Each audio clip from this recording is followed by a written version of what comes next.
Hello, everybody. Welcome to the daily political tarot and astrology. And we are here today with the amazing, the wonderful, bless you, sir. Andre from Astrology Alert is here. My favorite days on this channel are when you are here. It's just so much fun to talk about these just all the so much going on, so much to learn, so much insight. So I really look forward to these days. Thank you. Glad to be on. Glad to be on. And hello to everyone. Hello, everybody. Well, just so you know, for anybody who's newer in here, I am here 365 days of the year. I usually do tarot readings, political tarot readings, and take your questions out of the chat. But today we were just going to talk about the chart of the U.S. and what it says about us, what it says about our culture, and what about these great big outer planet transits that are coming up this decade. Because the good grief, you talk to some people and you would think that World War III is going to land on our head 5 years from now, and it's like there's a lot of good in there too. There are a lot of things that were up, like there during the actual U.S. Civil War in 1860 that aren't there now, and other things like that. But anyway, we've got lots to go over. Yeah. So I'm actually going to do this thing again where I pull up Canva, and let me make sure I've got the right. I'm going to move this over here. So it'll take me just 1 second to move this over. If it listens to me, come on, listen. There we go. All right. So they'll be able to see that. I don't know if anybody else has Windows 11. But it came up with this thing that I guess was in Apple, where you can have multiple. It'll divide your screen up, but it's doing it like when I don't want it to. It's just I accidentally put something here, and suddenly the whole screen's broken up into 4 pieces, and it's like, what? What are you doing? Quit it. I know they're always trying to improve things, but they don't. You get used to a certain way. I do things with Windows where I set it back to the way it used to be with Windows 7 and things like that, because I like that layout, and then they introduce something to help me, and I find that it actually hinders me. So yeah, it's funny. I hear you. All right, so this is just the I've just got symbols here so I can move them around. That's all this is. And this is the longtime viewers of the channel know that I created this. It's just a we can refer back to it if necessary. But this is the basic chart. This is basically if you just learn this basic thing, most everything else is just kind of a variation on a theme. So Andre's just looking at this thing like, that is oxygen, that is water, that is whatever. You just handed me a glass of water. It's so common. But no, this can be useful because there are a lot of people who don't quite understand what we're talking about. Aries is the first sign. What does that mean? Well, astrology, the signs start here at Aries and they go this way, counterclockwise, until you get to Pisces, which is the last sign of the zodiac. And so when we're talking about Pluto, that's the old symbol for Pluto. This is the new one. And we're talking about Pluto going through Capricorn. This is what we're talking about here. And then it's going to go into Aquarius. That's what we're talking about there. So I just wanted to start there, that we can refer back to this if necessary. But we're really here to, and so I put that up here in the corner. I don't know if it would help anybody, but just in case, I just thought I'd have it there. We'll see if it's useful. But this is the accepted chart of the U.S. This is the Sibley chart, is what it's called. And it is set for 5:10 p.m. Back on the 4th of July, 1776 in Philadelphia. do. I had always just guessed it was maybe when the last signature went on the Declaration of Independence, but actually there was someone else, because I don't know. I don't know exactly how granularly, day, like hour by hour, what happened that day. But I had heard somebody say that it was probably at 5:10 when they went outside and announced it. That was me. That was you. There we go. See, Yeah, I no, learned. I the, learned from the best. the logic is the idea that I mean the country was founded under some pressure. I mean it was a rebellion, so then it makes sense that if you don't include the people in the decision and actually establish that something's actually happened, then to say, well, it was just when they were signing and so forth, that doesn't seem as logical to me. But then there's just the fact that the chart vibrates because of major events like 9/11, Pluto on the ascendant. I mean, that's a pretty obvious, there's something else you'll see in the progressions too that is very interesting, because progressions take a chart and move it days into the future. And if you do that to a country that is 250 years old, you're going way out there in the ephemeris. And yet there's this thing in the progress chart that is very curious around the Trump period and the insurrection that happened because of where Uranus is. We'll be able to see that. And that it's based on this chart and this time, which is, again, suspicious as giving you a potential clarity around it. Yeah. Yes, absolutely. And for anybody who doesn't know, there's this thing in astrology, and this is just my personal opinion. My personal opinion is this: it makes no sense why this works, but it does. In my opinion, a progress chart is when you take the natal chart for a person in a country, whatever it is, like this, where let's look, like right here, you have the sun up here in Cancer, and it's at 13 degrees. Well, the idea is that you move it forward 1 degree. You move like this chart. So instead of Thursday, July 4th, you move it to Friday, where it would have been on Friday, July 5th. So instead of 13 degrees, it would be at 14 degrees. Right. And that equals 1 year in our time. Right. And so one day equals 1 year. Right. So, and which I always thought was interesting, because I would have thought that like everybody's 60th birthday would be particularly good if you're going by progression, because that means everything moves forward 60, or well, roughly 60 degrees. Right. And which is a sextile, which is usually a positive aspect. Mm-hmm. But that's not always true, right? Yeah, exactly. That's not always true. But yeah, I have found with progressions that it logically, to me, it doesn't make sense to me, but darn it, does it work? It's just shocking how much it works. You could say a lot of this is a kind of symmetry, and so you're doing circles within circles. So the fact that you've got a full turn of the circle and you're equating it to a bigger circle, it's actually pretty elegant. You're not just saying, I'm just going to pick some number that someone brought up or that a sage saw in his meditation or something. There's a logic to it. And then there's the fact that, you trace these planets, and 50 years after your birth or some such thing, and you see the progressed moon, and or whatever it is that you're studying, and it's dead on. It'll coincide with, to your natal, and even remarkably, the chart itself. So if you look at your progress chart all by itself and forget about your natal chart, and I see relationships there too, where things that are happening show up a little more clearly in the progress chart than they do in the natal chart. And again, as you say, you could say, well, that's absurd. It shouldn't be true, right? But then in a way too, when you think about it, you're born, and if you think of yourself as an evolving, moving energy, because there is no such thing as stasis. So then you're moving in that direction, and that is what you're becoming. After you were born, that's the way the mind, body, spirit is developing.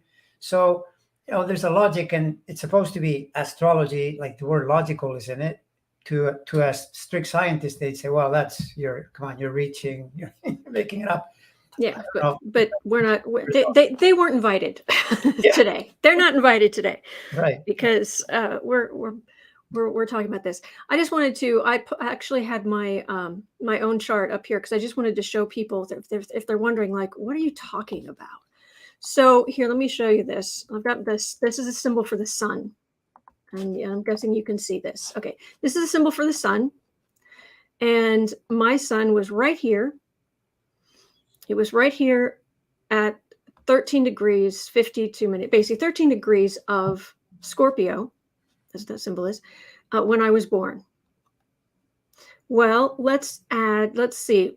So if it's 1 degree per day, you move that along. So, so right about what? 17.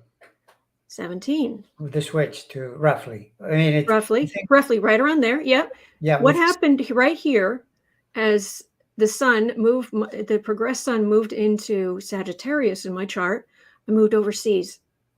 My father came home. He said, we're moving to, actually, it was weird. First he came home and he said, we're living this fairly small town in West Virginia. We've moved constantly growing up, but I'm in this small town. I'm a teenager, and my father comes home and says, okay, we're moving. And I'm like, okay, we move every couple of years. And he said, but I haven't decided yet. We're either moving to Hong Kong or Indiana. And me being me, I'm like, there's no question here. What are you talking about? Why would we go to Indiana when we could go to Hong Kong? And he came home 2 weeks later and said, okay, it's definite. We're moving to Holland. To Holland. And I'm like, okay. Wow. Okay. And I said, I'll go pack my bags because I was so ready to I want to go overseas. I want to see the world. I want to get out of this small town. I didn't grow up in one place, so I didn't have the kind of bonds, lifelong bonds to people there. And so right when the sun moved into the sign of travel, Sagittarius is the sign of travel.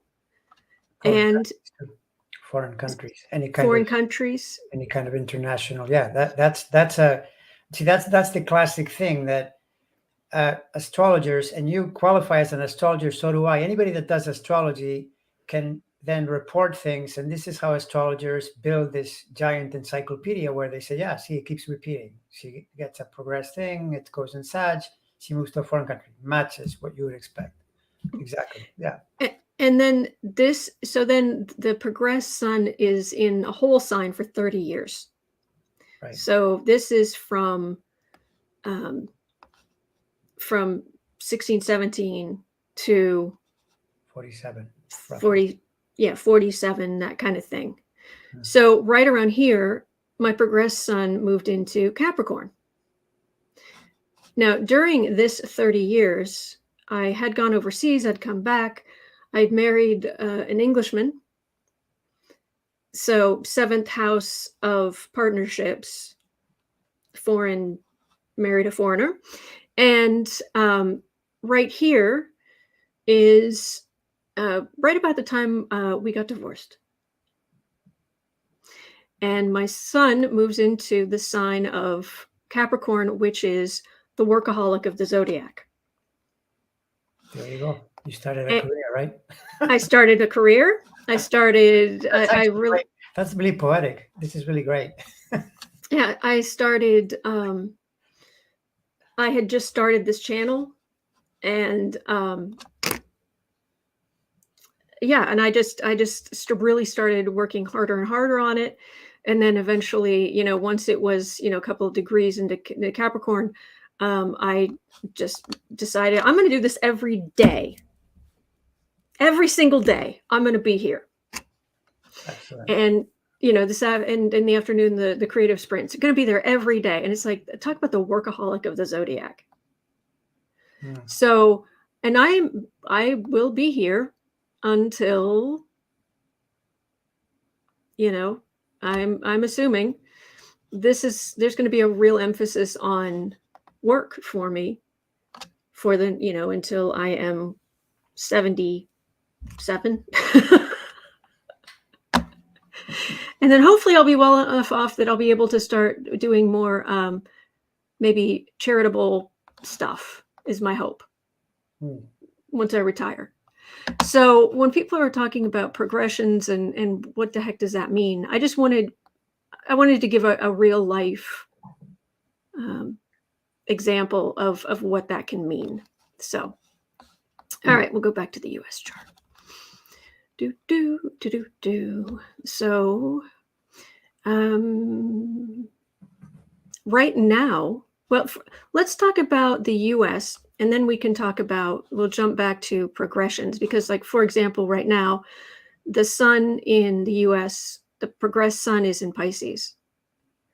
And, these things mean stuff, but we'll get there. All right. So back up here, US natal chart. So you were the person I learned so much from. I learned the most from. So you think that it makes sense that it was announced at 510. I totally agree with that. Yeah, I mean, the thing is that with any chart, you can take a chart and then build a story and potentially get it wrong, but you if it's the wrong chart, that is, but you do try to link it especially to the big transits that happen, big progressions, and get a feel for why that might be the right chart, right? So to me, that both the transits meaning where the planets are today actually are circulating in the sky, affect this. That would be always the first layer, because you're not doing any kind of symbolic jump like you do with progressions, and you're saying something like a day equals a year. In this case, you're saying, no, a day equals a day. It's just the planet is there and it's connecting to where it used to be before, like in 1776. That's transits, Yeah. But you do have to include with the US, especially. This is true for people as well, but especially for the US, and not every astrologer agrees on this. I happen to think that it works because of my own research. It's this thing of procession, where because the what happens with the positions once you're born, or when the US is born, or whatever happens, the sky is moving backward slowly, such that what happens is when you turn, when every person turns 72, at the age of 72, where they used to be is actually a little bit, behind. So then what ends up happening is the transits take a little longer to get to where your planet was. So if you're looking at the ephemeris and you say, okay, I was born at 10 degrees.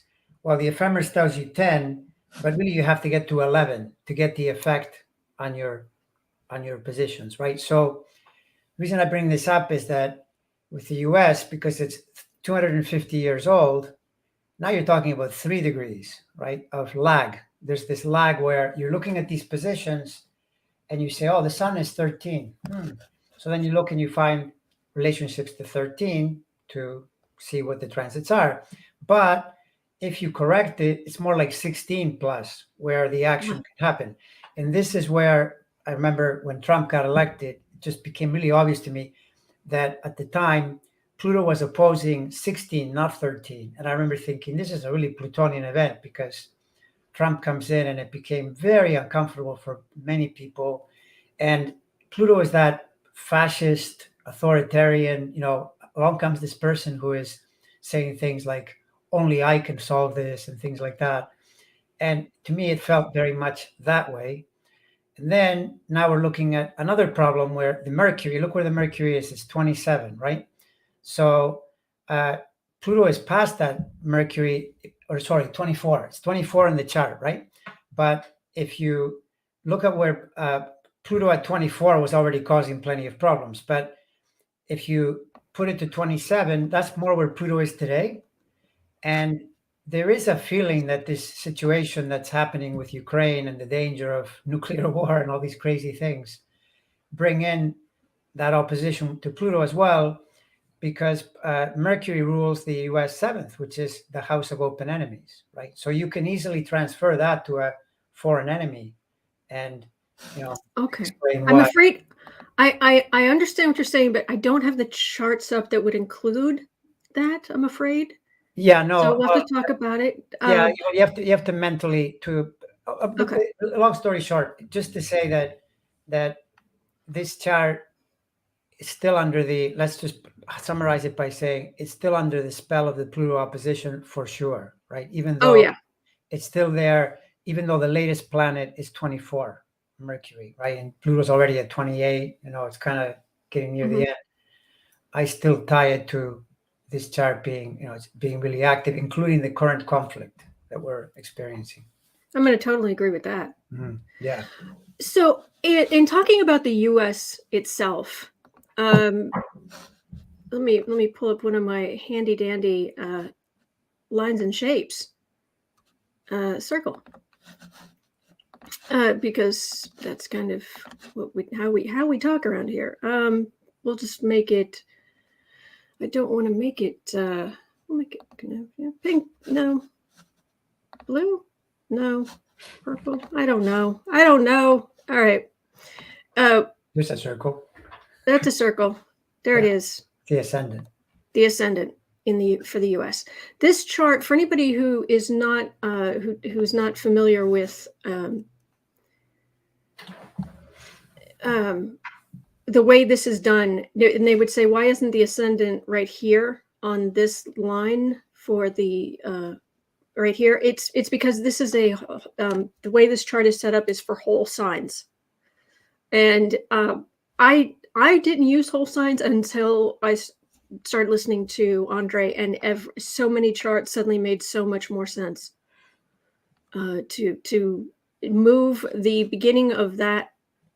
Basically, you make whatever that sign is, where the ascendant in, you make that entire sign the first house, and then second house, third house, fourth house, fifth house. So, yeah, that's correct. Yeah. So the in charts in general, it's the sun. Even though we've got a whole bunch of stuff going on up there, it's the sun, the moon, and the ascendant are usually the first three things that they're kind of called the big three generally. I'll see on a lot of astrology forums, people will put 3 astrology signs in a row after their name.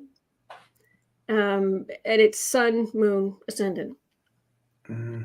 So do you want to stop? Because I can just sit here and talk about, I'll just talk about it, but you're the expert on kind of what this means. Well, as I understand it, yes, there are 3 key areas, the 2 lights, as they're called, the sun and the moon. The moon is also, just by being so proximal and so fast and so individuated in people's charts, that's obviously very important. The ascendant is where the earth is, we're on it right now and it's spinning toward the east at 1,000 miles an hour. It doesn't feel that way because gravity prevents us from falling off or whatever. But the idea is that as it's spinning, where it's falling into the east and crosses that horizon, that's the ascendant. So the ascendant is the most grounded, most individuated point in any person's chart. It becomes the kind of facade that they wear, the personality they adopt, the way they relate to the moments in their life, the immediacy of life. And then you could also add the ruler of the ascendant takes on a lot of importance because the ascendant is so important. So it's the idea is sun, moon, ascendant, and the ascendant ruler. And you can find lots of books that say the ruler of the ascendant is in some manner the ruler of the chart. That's true. And you also have to be careful with one of the things, if you want to my understanding, if you want to really make progress in astrology, stay flexible. Don't make too many boxes and categories and get stuck, with rigid assignations. But that said, these are really good as a starting point. And you can look at any chart and get good information right away if you know a proper birth time. So then you have an ascendant and you have your moon, sun, definitely. And then maybe add in something like the sun is the more, you could say, life purpose, conscious self. In a way, you could understand it as the sun is the way you're more likely to behave at work when you're in a serious situation, when you're more conscious, and the moon is your home approach. When you're at home and you're being your sort of slapstick self, your comfortable self, you behave more like the moon, because that's what the moon is.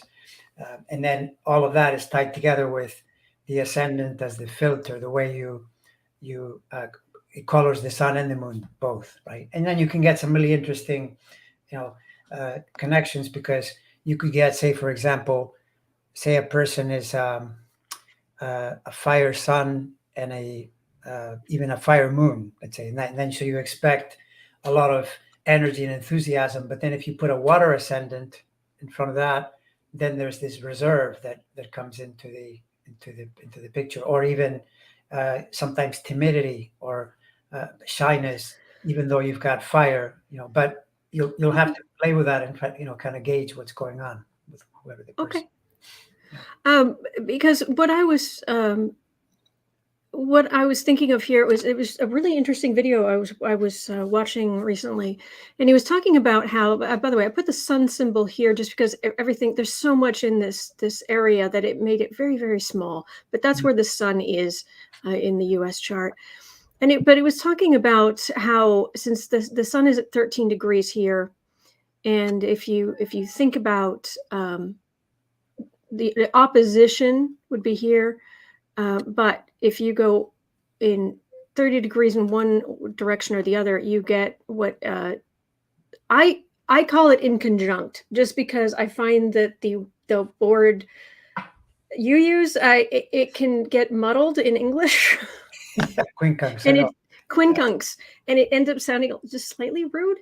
Oh, And no, it doesn't. It doesn't, though. It doesn't. That's why I use the word inconjunct. yeah, no, and And inconjunct is definitely it's used for the it's basically 150. It's a very odd um, aspect, because it's almost like you'd call a zodiac aspect, because it's not really an aspect in that it doesn't divide the circle into any fraction, and it's probably why it can be so tricky to navigate, and why it connects to Virgo and Scorpio, the houses of health and death, why it can cause so much trouble, because it's not in other words, it's not a symmetrical aspect that you can really work with easily. So yeah, but you're pointing to the fact that you get the moon and you get the ascendant making, yeah, that's interesting. but what they were saying in this video, which I thought was pretty interesting, was this idea that we have this the thing about when you have two things in your chart that are inconjunct, basically they don't mesh well. They don't even know kind of how to deal with each other. Hmm. And what this is if in the US psyche, kind of what we're fighting with here is with our sun here in Cancer, which is the big mom of the zodiac, and it's nurturing, but it's also, mama bear, and it's also, you mess with us. I mean, 9/11 happened, and we didn't just go attack Afghanistan, we attacked Iraq as well. And if anybody else had popped their head up and said, "Hey, we're going to attack you," we probably would have attacked them too, because you don't mess with mama bear. And this kind of, but it's also this love of home, you know, mom apple pie, and as I call it, women with huge tracts of land. Um, the sign of that's Cancer. Mhm. Like no other country in the world has mothers or apple pie or but that's kind of it's this focus on home, on nurturing. Um, so we have our core self is this, but it's also very much kind of contained within the home for the most part. It just wants to be in the family, what have you. But and that's having problems with this fact that we've got this ascendant, how we present ourselves, how we you know, view the world is in Sagittarius, this sign of travel, but also just foreigners. We are this melting pot. We've got on our ascendant here. It's the Statue of Liberty. Bring your poor, your tired masses, your um, and we we are saying as our identity is to be a melting pot, and yet it is always at this weird, really this real problem with this side that is just all about home. No, no, no. My family may have come here hundreds of years ago, but no, no, no. This is us now, and we don't want foreigners. And there's always that the sides of America that are it just can't seem to find a way to resolve. Um, so there's kind of a mix there. Um, and then the other thing to always, I suppose, keep in mind is this down here with this moon in Aquarius, which is about freedom. And it's in the third house, which is the house of Gemini here, the house of communications. And Aquarius is about freedom of speech. That I mean, you could probably go anywhere in the world, where they understand English, and say freedom of speech. What country do you associate that exact phrase with? And they would probably say the U.S. Mhm. And that's right there. So, but this humanitarianism goes very well with this: bring us your tired, your poor, your huddled masses. So we have this emotional need, and we present ourselves this way, but then at our core self, it's not quite gelling. So I thought that was an interesting thing to explain. Mhm. Yeah, that's good. Uh, you could also look at the moon, and so because remember you said earlier Sun, Moon, Ascendant. So then Sun, Cancer. You got a lot of other stuff in Cancer too. Sagittarius is ruled by Jupiter, which is also in Cancer. So you're Yep, emphasizing Cancer, but then that's the Moon, circle here. Just so everybody knows, the little right? circle here. That's the. In fact, that's another thing about the U.S. where private ownership of homes is greatly valued. You even get. I'm not even sure that there's another country on the planet where you get a tax deduction to you buy a home and the government will assist you in doing that. They're trying to get everyone to own their own space. In most places, it's up to you how you figure out how you pay that mortgage and you don't get any breaks. But what's interesting is the moon, which rules Cancer, right? Turns out that Mhm. not in every chart the moon will rule because the moon could Right be here. a different sign. So now the US automatically becomes Cancer, but also very Aquarian because there's all that Cancer. And you say, well, where's the moon? The moon is the ruler of Cancer and the moon is in Aquarius. And to me, that's also a brilliant even explanation of the U.S. Aquarius being the natural sign of democracy. It's the sign of the people. It's the sign where everybody gets a say. But it's also can be a pretty rebellious energy as well. Aquarius is an interesting sign in that you get uh, a lot of socializing and a lot of society, literally, but you also get lots of characters that want to go their own way. And really, what democracy is, because democracy tends to be messy on account of the fact that people get to say what they want and often to do what they want. And we saw this in the whole COVID thing.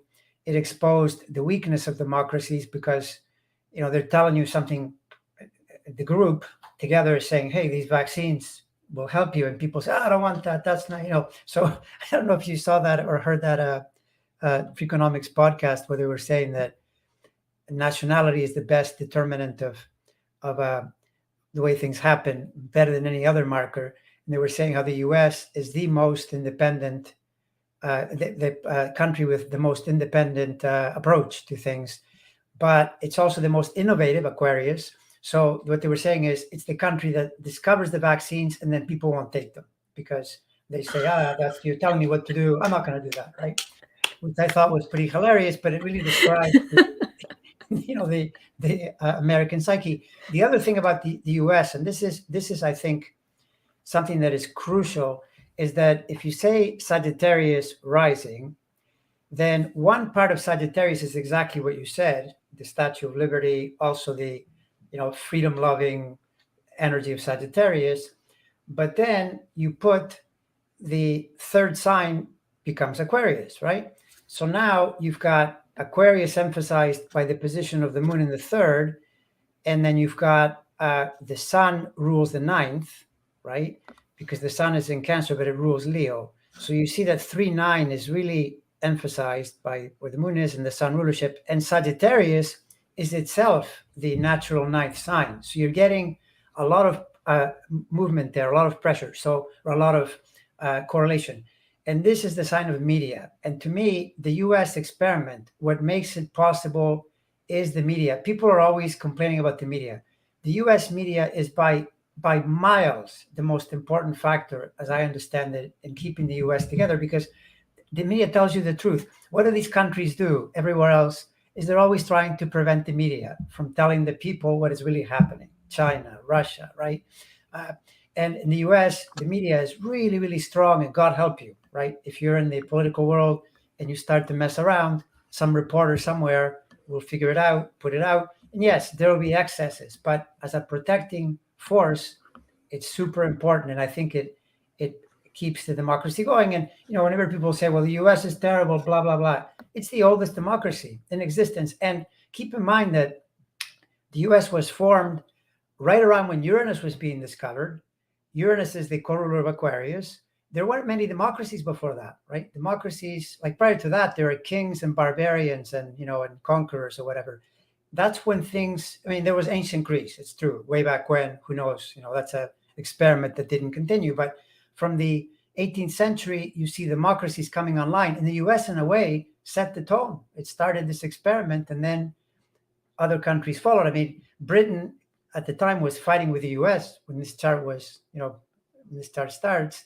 And didn't Britain become a democracy later? It's kind of, it's ironic that the colony showed the way to the country in charge. So anyway, all of that, me is very illuminating, because it tells you that the media axis, media information, and plus also the international nature of the US, because the US, if you look at history, it is far and away the most international empire there's ever been. And it's just the way things turned out because of technology and all the rest, that now it's very global. And so there you bring in the 3-9 again, especially 9, because 9 is travel and foreign countries and so forth. So anyway, it's a story to say that, to me, the chart fits really well with all of that symbolism. Yes, ruled by Jupiter, big optimistic, but realize too that this is often what annoys foreigners, because Americans will, the image they get of Americans is often of sort of bombastic, arrogant, because it's a Jupiterian thing. Whenever people will hear Jupiter, great planet. Yeah, that's true. It's an expansive, great planet. But the other side of that coin is bombast, hyperbole, excess, basically, right? Right. Sorry, go ahead. Oh, I'm sorry. I was just going to say the one thing I was going to point out specifically about Jupiter here is, as a country, we're big, and we're all about, we're big people. we have the highest rate of obesity. I was about to say exactly that. So you beat me to it. There we go. Yeah. But the ugly American is just kind of big and loud and kind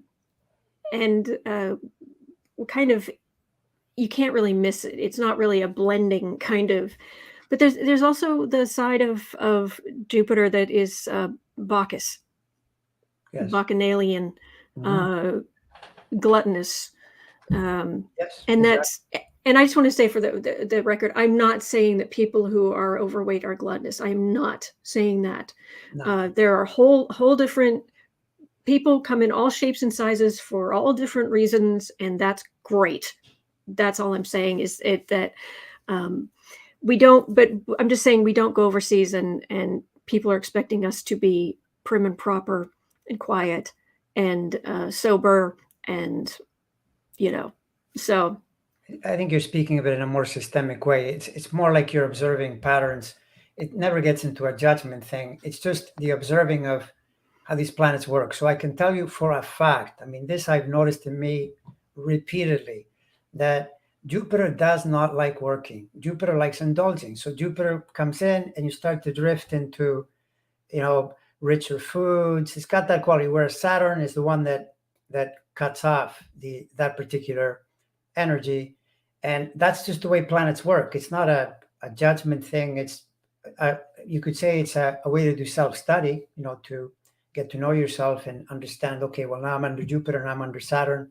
What do I do? And there you can bring in the fact that even though you have a chart with planets, it's that adage that says the stars impel, they don't compel. You get to still choose which way you're going to do that. And Jupiter rules Sagittarius. I also make it the half ruler of Pisces, and the high end of Jupiter is knowledge and spirit. It's actually a very expansive planet in the deepest way, but it just happens to drift into that other area as well. Just like Saturn, say, can be a really depressive energy, very difficult, but it's also the planet of work. And I don't know how you achieve anything without doing work to make something happen. It's just the way life is. It's almost wired into the DNA of things. So every planet and every sign is like that. You've got two ends, or like a range where you high end, low end, high end Neptune, spirituality, low end Trump, like that sort of thing. I have a thought, but I don't know that it's correct. So I was hoping I could run it past you here. That's okay. Down here, my little cheat sheet down here. If anybody's wondering, these are the different signs, and this is the rulership. So when we're talking about the sign of Cancer here, it's ruled by the moon. That's the symbol there. So I just want people to be aware of that. But my question is this idea. So the 10th house, the house of sign of Capricorn, it's the sign of status, being a workaholic at worst. You get a lot of for all that Libra rules fashion, I think of Capricorn as ruling the kind of couture, big name designer. A matter of fact, I've always thought the symbol for Capricorn kind of looks like a designer kind of thing, designer mark.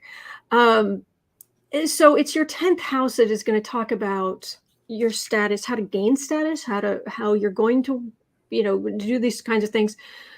Trump, who's all about status, his sun, his very sense of self is in his 10th house. So that this particular wedge, which is all about, I have to have status. Even though let's just say he doesn't exactly have the demeanor of old money. It's very much new, tacky money, but still. Now, in the US, we have the American dream, which is, I can become rich too. We have got Neptune right here in the 10th house. And Neptune is the symbol of dreams, of fantasy, of also spirituality, anything nebulous, mist, kind of fog, the ocean. You put something in the ocean, it's going to dissolve. But it's dream and fantasy and all this kind of stuff. Is this where we get this American dream? Yeah, it's one of several correlations with that I think really support that Neptune there, and that would be one of them, yes, because the logic would be with Neptune, you almost think of the idea of utopia, which may not exist, but every person, if you ask them, they'll have a dream or a sense of, well, how could things be if you wanted them to be perfect? You would be striving toward Neptune in some sense, because that's the Neptune factor. And then it turns out that dreams connect to it. And you see, this is where you start to see where astrology, the correlations can be so exact. Neptune as the connection to Pisces. Pisces is the place where you sleep. That's actually where it happens. It's not made up. You can discover this if you follow your own chart.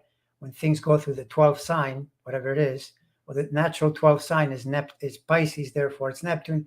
Therefore, it makes sense that it would be dreams. It's, absolutely true. You put it up there. So then it's a striving toward, the American dream, both as a country, also the idea as a country and as individuals within the country, and even this thing that you hear a lot, you hear it in the State of the Union. Union is Neptune. That's exactly what Neptune is. It's the union with the universe. That's what utopia is. You feel completely unified. And it's the idea that we're trying for a more perfect union, right? Would be and the 10th sign is what you strive toward, because it's what's highest in your chart in the as you overlook in the sky. So that's definitely true. And then you could even add that Neptune being in Virgo is a very good thing for democracy, because Neptune, first of all, is a inclusive planet by nature, which is going to help democracy. It can be hijacked by the idea of disinformation, because that's the low end of Neptune. But in Virgo, Virgo is the sign of the worker. So if you put, for instance, Neptune in Capricorn, then you're getting into a situation where maybe the government becomes too important, or people that already have status become really important, and they are the ones that will basically mobilize the dream. When you put it in Virgo, you are more likely to ensure grassroots and people, ordinary people in quotes, workers, having a lot of say. And so this is something that then it'll move in and out depending on the periods. And certainly right now, Neptune is opposing itself. So we're not in a good period. Yes, I get it, right? But nevertheless, the common man, the common worker, the Virgo is like the natural servant. That person gains a lot of power with a chart like this, because the Neptune is so elevated. And you could make a pretty good case that the US was built on that as well, because that's the way it's been since the beginning. Yes, there are a lot of bumps, and no, it's not perfect, but it has improved. I actually got some criticism from someone on the channel when I made a comment about how the US has, the current problem is a racial problem in a lot of ways. And all I said was that it has improved, because I think it has. But the person, thought that I had no right to even say that because of the original sin of it and so forth. But I think some strides have been made. It's just that you need to improve more. And I mean, if the person said, well, tell me what strides. Well, look at even in the recent crises, the George Floyd and the Arbery case, look how that turned out. I think if you go back, I don't know, maybe even 10 years, but certainly 40 years, those juries would have acquitted, this horrible thing that happened, but they didn't, right? They basically did the right thing. Is it enough? No, it's not enough, but some progress has been made. And to me, the US chart is evolving, the US experiment is evolving, even if you can criticize it in all kinds of ways. And I'm aware of that as well. And you're right, you said earlier about melting pot. This chart screams crazy melting pot. There are so many contradictions in the chart that it's not surprising that you get all kinds of stuff. I often think the US, you find the smartest people and the stupidest people. I mean, it's just insane. Like you think I can't disagree with that. I can't. Yeah, That's it's remarkable. It's this crazy thing where you wonder how does this even work? That all of this is, but it's the nature of the chart, it's or the nature of the timing or whatever. So yeah. our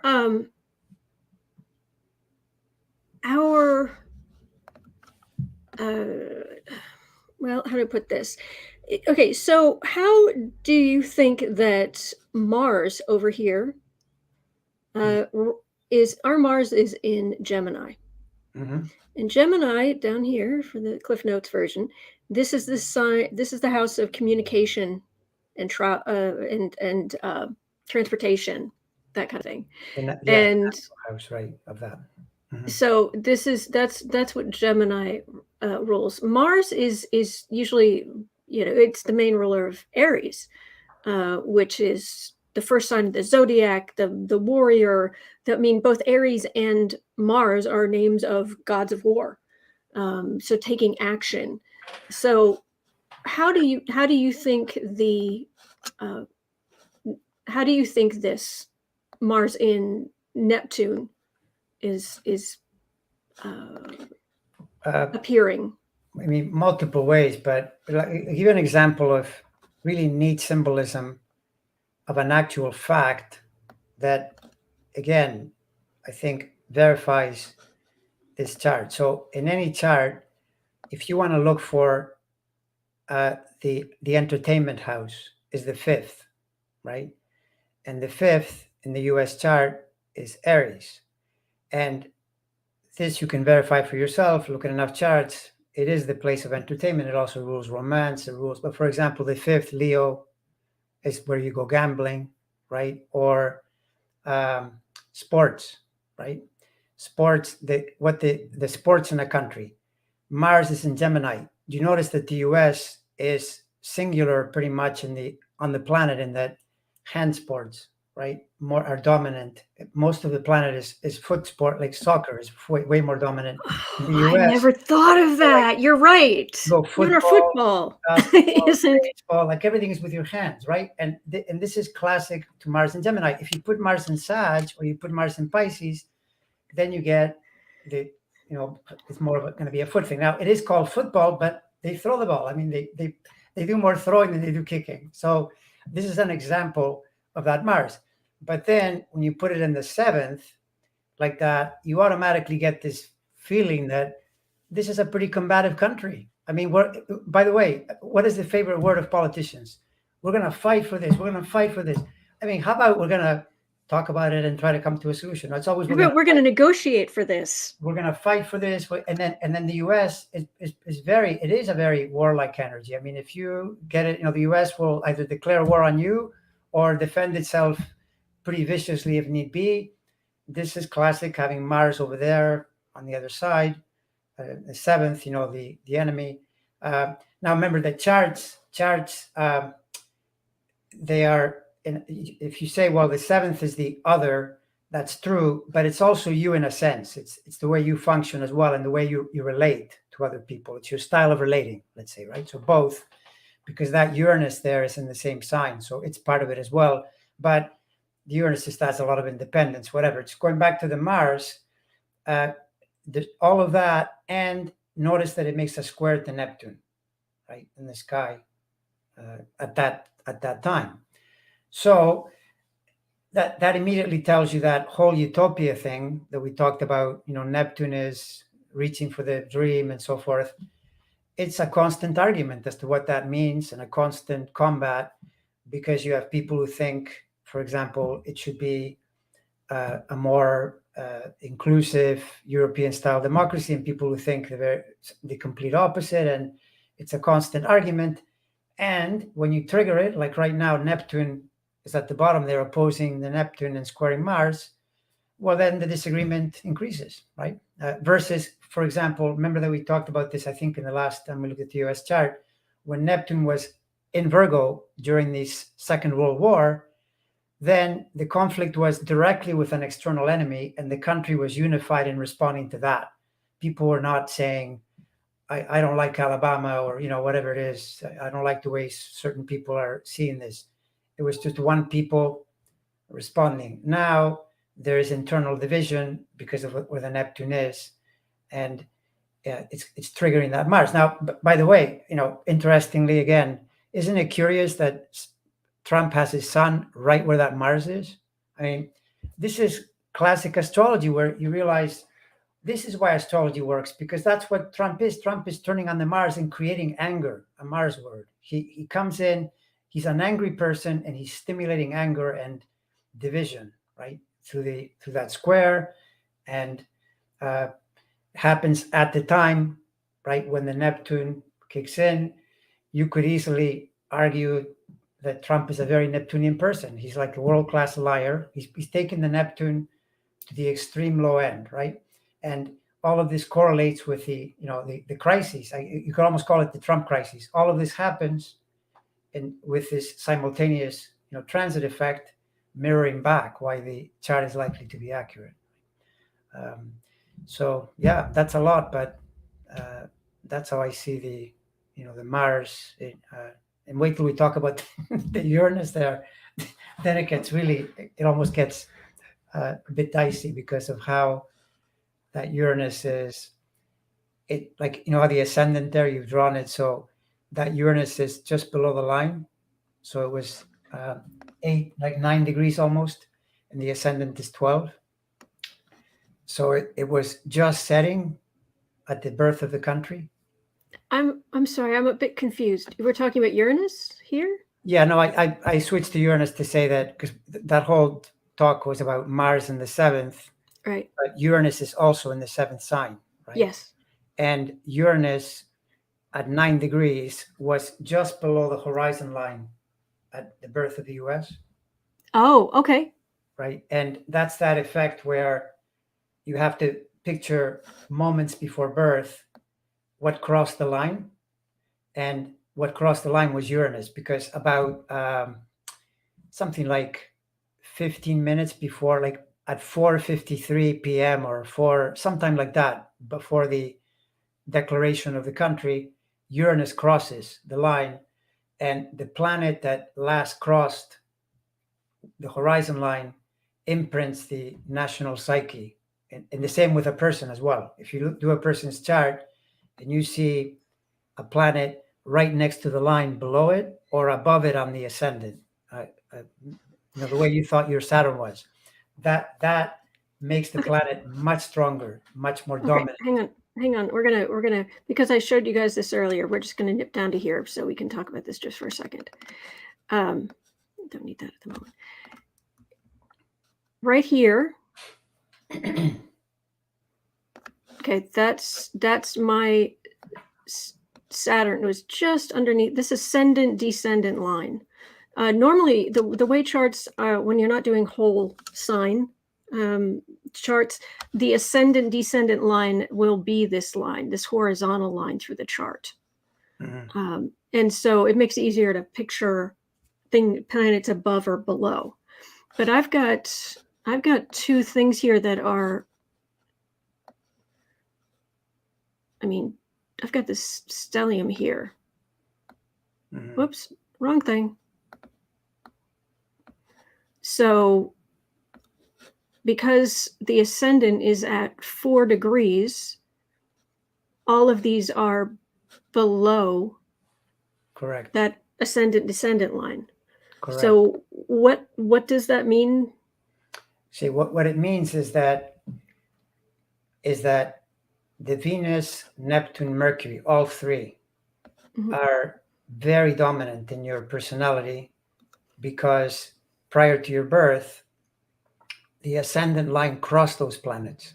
Right now, you were initially thinking you were 558, which would have put Saturn above that line, and then that you would have added Saturn onto that, and you would have made Saturn the most dominant of all, because it would have been the very last one to imprint.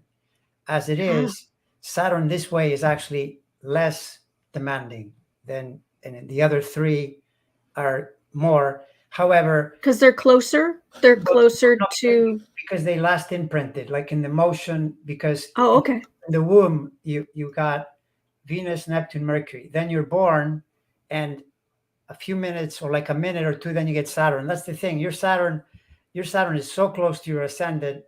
Here the argument is, 6 or half a dozen. You could say all 4 of them are quite important, with Saturn slightly behind, but it's pretty close.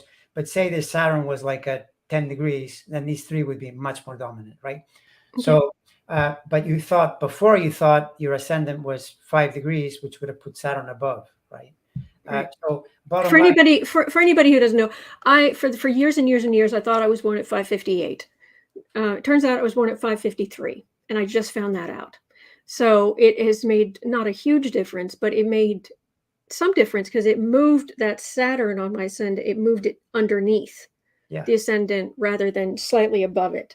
yeah. Like by the way, another way to understand this, if a person's trying to picture it, is that these planets, if in the way it's drawn here, it can seem confusing because the way it turns out is because the line goes through the fourth degree, right? These planets are less than 4. So in other words, they were below the horizon. You couldn't see them. They would have set. They're set right underneath. But on the other side of it is that if you had been born at 5:58, Saturn would have been visible. It would have risen above the line. So it's above. And by the logic of this, planets that have just risen or have just set gain a lot of strength. That's the now and back to the US, Uranus is like your Venus, Neptune, Mercury. That's what Uranus is in the US chart. It's below that line, therefore takes on tremendous importance. And when you think of Uranus, first of all, you would pair it with Neptune. It's almost like you would say Uranus is the idea of democracy and Neptune is the practice of democracy. Or you could say the two of them together. Uranus and Neptune are the democracy planets, with Uranus being, for example, I would probably assign it more to Republican thinking, and Neptune is more democratic thinking because Uranus is more for me, I, my, me, what's important to me. Neptune is what do we do this as a group. But Uranus connected to Aquarius is the sign of the group. It's still democracy and so forth, but it's many other things such as technology. The US is a technology country. I mean, that's pretty obvious that we're the leaders in that. It's been the thing that it's been there from the beginning, back in the 1700s, and continues to be a big factor. And you can track this Uranus in transit and notice that it's a very dominant planet. It was there during the Civil War. It had returned, right, to its natal position. And it's about to return again later this decade. So that's why I think you were saying earlier, right, that people are nervous about what it might be, right? Yeah. But the difference is that, as it turns out, comparing it to the Civil War period. In the Civil War, they were Uranus and Neptune were, let's call it, causing trouble too close together to each other. So now they're further apart because the way their orbits are working, the Neptune opposition happens a little ahead of the Uranus return. So it in a way you could say, well, that makes the whole decade more problematic, but I also would say it also makes it less concentrated and less likely to blow up than it would have been the case in the 1860s. But anyway, all of that to say that this is the chart for the Civil War. Just saying. For the Civil War when it was happening. Okay, so Yeah. Neptune. Where did Neptune get put here? Neptune is right on the ascendant right here. But there's a lot of stuff in there, so it's very small. Right. So Neptune back then was in Pisces. That's the main thing to realize, that it has a 165-year orbit. So it had traveled halfway. It's in Pisces. Then when it traveled the full way, we get the Second World War, and now another half point, and it's in that similar period where there's divisiveness and so on. And then, I mean, you can then say, well, wait a second, is there some meaning to the racial thing? There, I would point more to the Pluto opposition at the U.S. birth as being the big problem, and it gets reflected when there's conflict through any planet being around.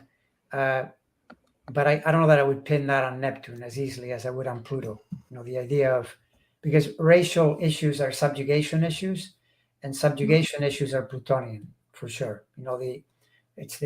Pluto is the classic Hitler, Putin, Trump, people have this instinct to dominate. I mean, Trump even uses words like that. We got to dominate the streets. That's Pluto talking, and it's Pluto talking crazy, because there's enough resistance in the chart here that it's not going to like that. But okay, so I was just drawing in here that this is where Neptune was. It was opposite mm-hmm. Neptune in the chart during the Civil War. And what does that usually mean? Like how when the country was founded, if someone had been looking at the chart, when they were looking like in the future, we're going to get Neptune transiting when it's going to be opposite, transiting Neptune is going to be opposite the Neptune in our chart. Would they have said this could cause trouble?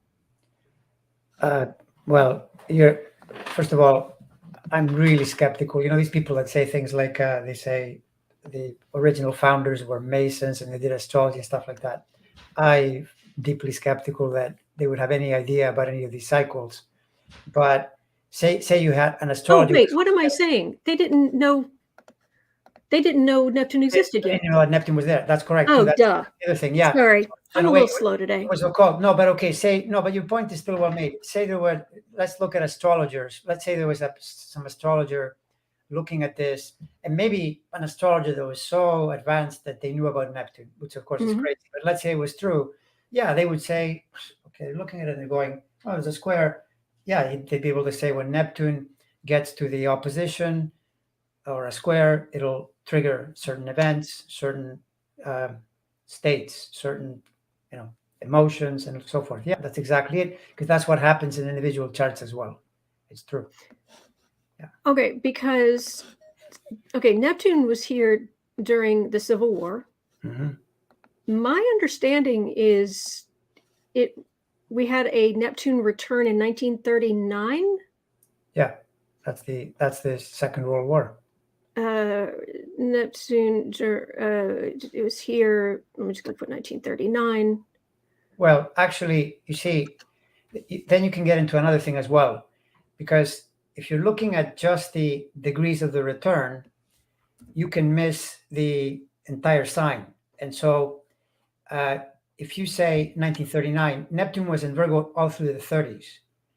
And that, by the way, is a clue about the power of democracy, because the 30s correlate with Franklin Roosevelt, and he brings in the New Deal and the idea that more people are getting more wealth, which is the classic Neptune response to the problem. It was coming out of the Roaring 20s and all that. And then it culminates near the exact degrees when the Second World War was really peaking, and the US had to literally deploy all they were getting car manufacturers to build weapons, things like that. The country was completely united against Nazi Germany and the Imperial Japan and Mussolini and so forth.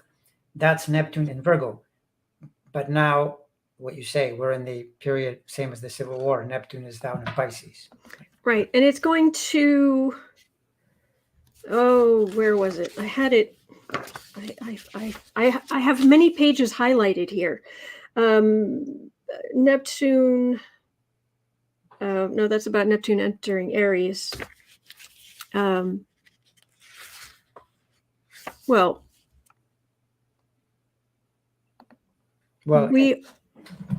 one thing that just comes to mind is that if you look at Neptune in the Civil War, well, no, let me backtrack. So first, the country's formed. There is an impulse to create a very aspiring democracy. We're going to create this thing where the power of the people, every person is created equal, blah, blah, blah. Then you get to the opposition. Oppositions create or can create resistance and conflict. So when you look at the Civil War, that was really about resistance to democracy, because the South was saying, we don't want to go along with you guys. We want to do our thing, subjugate people. The democracy, fights back, and then an agreement is made, which wasn't really that great, but there's conflict, right? Then when Neptune goes through Virgo, you notice democracy again gets really strong. Franklin Roosevelt comes in and says, no, we need to spread the wealth to all people, not just to a few people. And notice that now Neptune is in Pisces, and what has been the problem since 2011?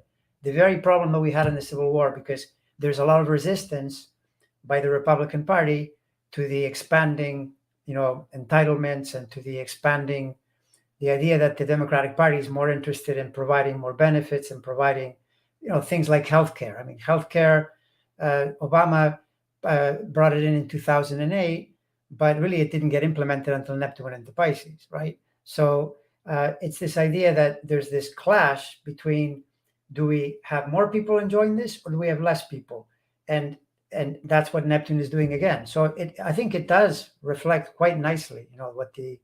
Now I'll tell you something else though. You could, an astrologer wants to be picky, they could say that would be true in some measure, even if you used a different time, like different day, even, July 8th or whatever, because the Neptune would still be pretty close. You could still talk about this in the same way. So, but that only in a way verifies astrology too, because it's telling you the big movements of big planets have effects that are palpable and measurable and, pretty obvious. So, yeah. I haven't done the research on this because squares, 90-degree angles, are so powerful. Is there something specific that happens when Neptune is square Neptune in our chart? I can't. Well, I think the best way to explain the Neptune square, the recent Neptune square, I myself haven't looked at it too closely further back than that, but Neptune in Sagittarius brings in the period when the U.S. was in direct conflict, the Cold War. That was when the Cold War peaked, the 80s and even the 70s. I think Neptune entered Sagittarius sometime in the 70s and then partly through the 80s. So that was a period which was conflicted in that way. And you would probably say something like foreign country, because Neptune's in Sag and squaring the US Neptune and all of that. And of course, because in the end, nothing happened, mostly nothing happened. People could say, well, that's not that relevant. But I remember that period, and there were some, pretty difficult moments because there was a huge arms buildup and complete disconnect. The Iron Curtain was in effect, and Russia was like this mysterious, entity that was up to no good. And it's what Reagan, which by the way, Reagan was, I believe he was either a Sag with Aquarius rising or an Aquarius with Sag rising. I can't remember which, but he definitely fits the U.S. mentality, almost perfectly. And he was the engineer of bringing down the Soviet Union through basically deploying U.S. resources to bring them to bankruptcy at the time, because they had to spend so much on weapons, they couldn't feed their people, essentially, right? So you do see that quite a bit too, that this chart will, when you look at U.S. presidents, you can find where they fit in the psyche, kind of like how we said earlier, Trump over the Mars, and right away, okay, this person is going to be creating anger and fighting and whatever, versus, well, look at, as an example, Biden is Sagittarius rising. There you have it, right? So that's that, but he's got a lot of planets in Scorpio. So his Scorpio planets trine the US Cancer planets, right? So then it's a softer, easier energy to accept, and I think reflects it well, including that you could even say the Scorpio in this chart is the 12th. The 12th is a place of charity, of government programs, of, because it's the natural place of hospitals. It's where you actually help people. And so Biden being there is automatically more wired to that type of energy. And particularly at this point in time, having come out, after Trump, I think people are going to be a lot more receptive to that than they would be normally. Yes. Trine is 122 degrees. It is very... it's smooth. It's very smooth. And I'm just going to put this generally in this rough area and make this, because I can show you guys the trine here, because this goes back to something I went over. I mentioned the last time you were here or time before that or something. I just want to remind people, this trine is it's smooth, so it's 120 degrees. The oh, wrong thing. In the reason why Scorpios usually make, pretty good presidents or what have you, it has to do with this grand trine that they actually did try to work into the way the country was set up. And as far as astrology goes, I mean, Ben Franklin was in Poor Richard's Almanac. I mean, it was day by day. It would show you where different things were in astrology. So they did have some idea what they were doing. But this was the Declaration of Independence, was where the sun was here, Mm-hmm. where my birthday is in the middle of Cancer. My birthday is in the middle of Scorpio here. It's a symbol of Scorpio. You can think of the little Scorpio tail there. And around my birthday, every so many years, election day falls exactly on my birthday. So Nice. Election day's here. And then until I think it was Roosevelt, the president was inaugurated in March, which would put the sun here. Ah. And as a matter of fact, that's one of the things with, I was reading an article about the Civil War and how it's generally accepted that the bombardment of Fort Sumter was the beginning of the Civil War. But this person was arguing that it was actually when, was it North Carolina? No, North Carolina. Listen to me. When South Carolina. Well, anyway, the first state that seceded. I'm sorry, my brain just completely blanked. It's probably South Carolina, if I had to guess. I bet. Yeah, South Carolina.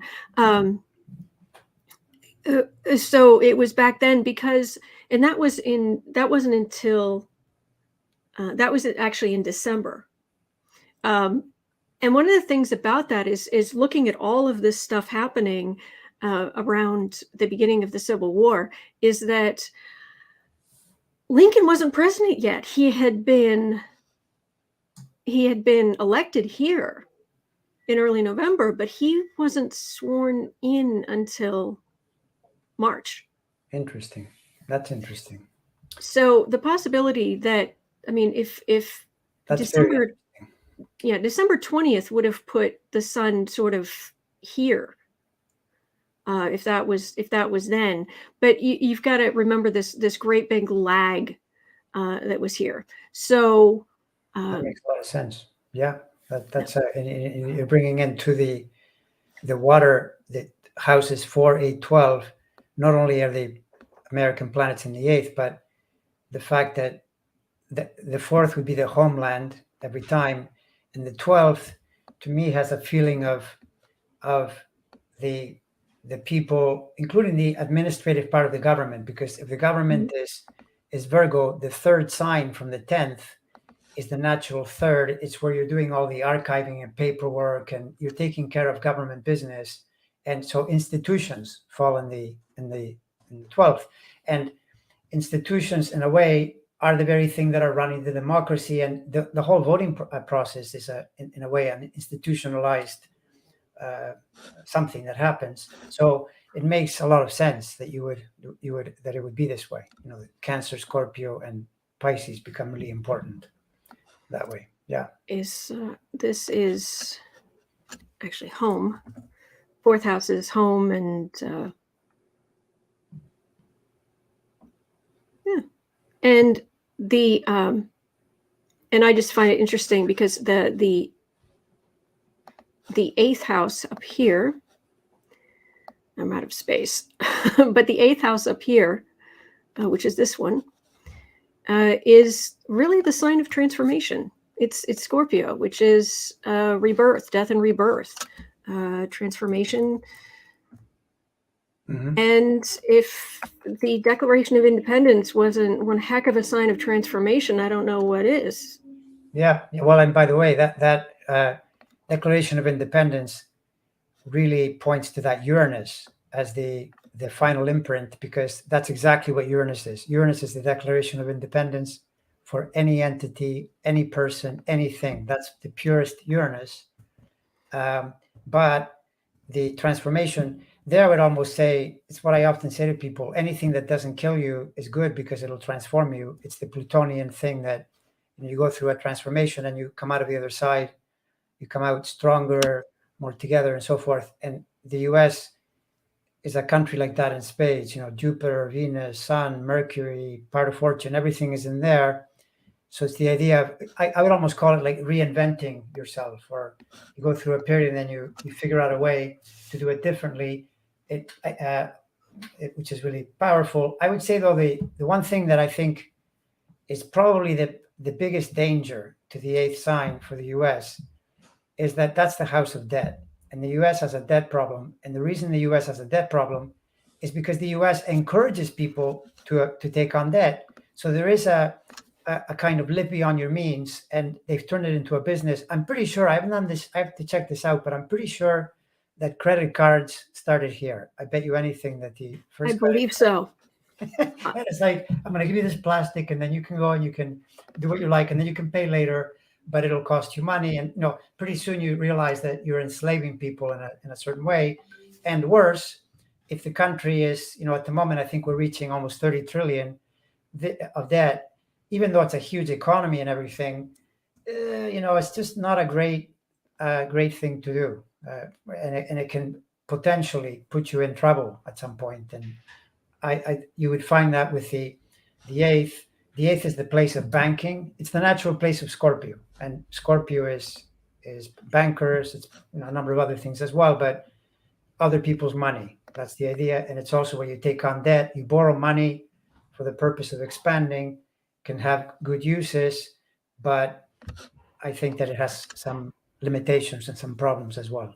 So that's the one drawback that I would. Oh, certainly. And now Biden is asking a group to get together and look at the possibility of creating a U.S. federal cryptocurrency.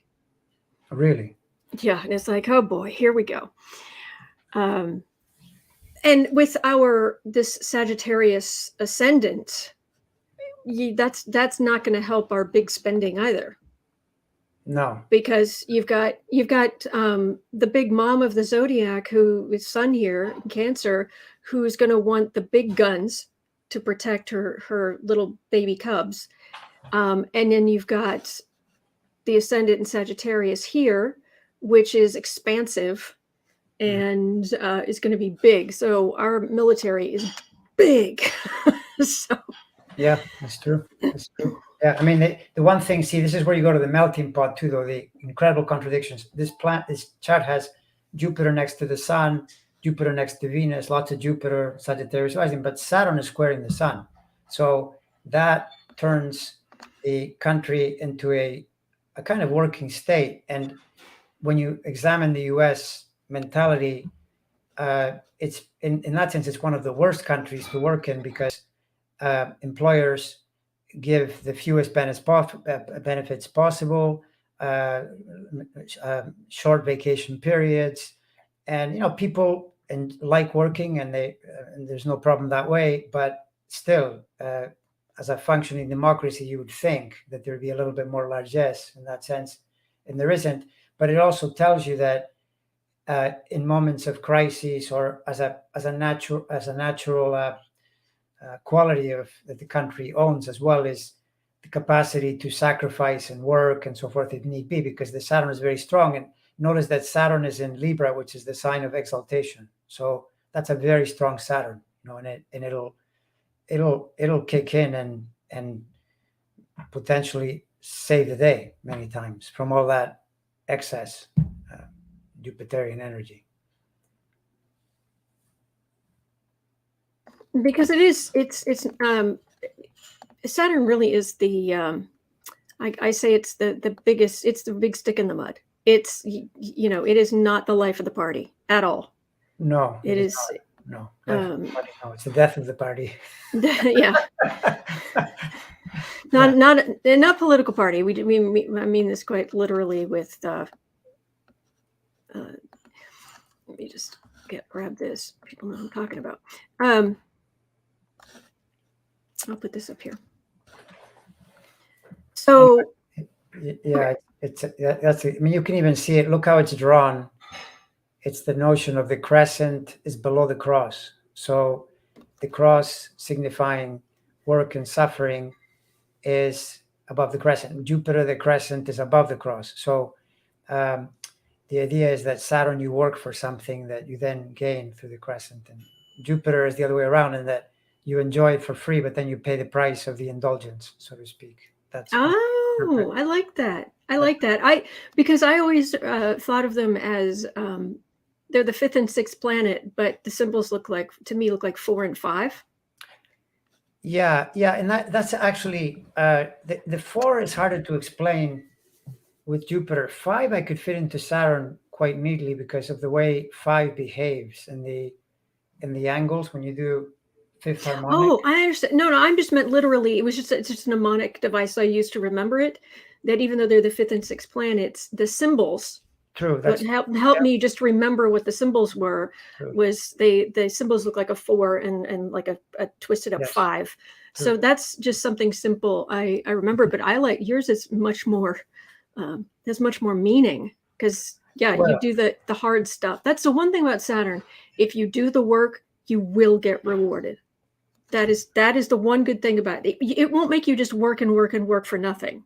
No. I mean, the thing with Saturn, where it's the wisest energy of all of them, is that it actually points you to the limitations of life, and it points you to things like moderation, which is a form of measurement.